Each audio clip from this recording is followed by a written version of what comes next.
నేను మిమ్మల్ని ఒక క్వశ్చన్ అడుగుతాను, చెప్పండి.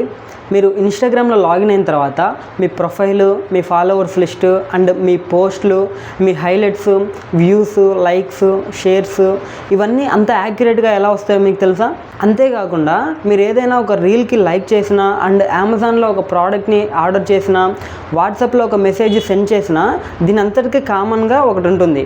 ఇది సాఫ్ట్వేర్ ప్రపంచంలో వెరీ క్రూషియల్ రోల్ ప్లే చేస్తుంది. అదే డేటాబేస్. అసలు డేటాబేస్ అంటే ఏంటి? డేటాబేస్ ఎన్ని రకాలుగా ఉంటుంది?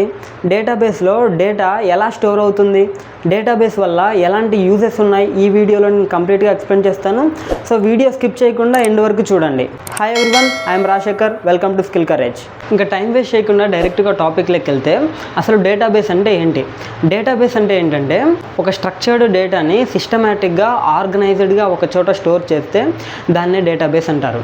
అంటే ఏంటంటే ఒక ఆర్డర్ వైజ్గా ఉన్న ఇన్ఫర్మేషన్ని ఒక చోట తీసుకెళ్ళి స్టోర్ చేస్తే దాన్నే డేటాబేస్ అంటారు. ఇంకా సింపుల్గా అర్థం కావడానికి ఒక ఎగ్జాంపుల్ చెప్తాను చూడండి. ఇప్పుడు మన ఇంట్లో వంటగది తీసుకుంటే అమ్మ ఏం చేస్తారు? వంటగదిలో ఏవైనా డబ్బాలు ఉంటే వాటిల్లో ఉప్పు, పసుపు, కారం ఇలాంటి అన్ని ఇంగ్రీడియంట్స్ సపరేట్గా నీట్గా ఒక ర్యాక్లో సర్ది పెడతారు.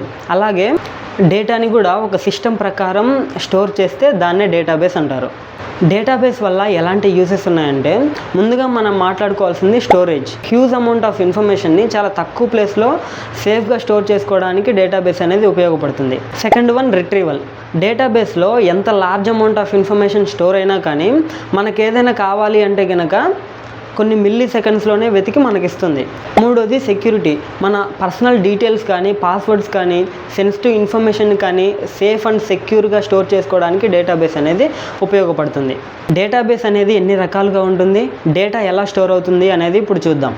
డేటాబేస్ అనేది రెండు రకాలుగా ఉంటుంది: relational database and non relational database. Relational database is nothing but SQL. దీంట్లో డేటా అనేది ఎలా స్టోర్ అవుతుందంటే, ఇప్పుడు అటెండెన్స్ రిజిస్టర్లో రోస్ అండ్ కాలమ్స్లో ఎలాగైతే టేబుల్ వారీగా పర్ఫెక్ట్గా ఇన్ఫర్మేషన్ని స్టోర్ చేస్తారో, సేమ్ అలాగే SQLలో కూడా రోస్ అండ్ కాలమ్స్లో టేబుల్ వారీగానే పర్ఫెక్ట్గా డేటాని కూడా స్టోర్ చేస్తారు. అండ్ రెండోది non relational database is nothing but NoSQL. ఇందులో డేటా అనేది చాలా ఫ్లెక్సిబుల్గా స్టోర్ అవుతుంది. అంటే చాట్స్, వీడియోస్, ఆడియోస్, ఫొటోస్ ఇలాంటి అనార్గనైజ్డ్ డేటా మొత్తము NoSQLలో స్టోర్ అవుతుంది.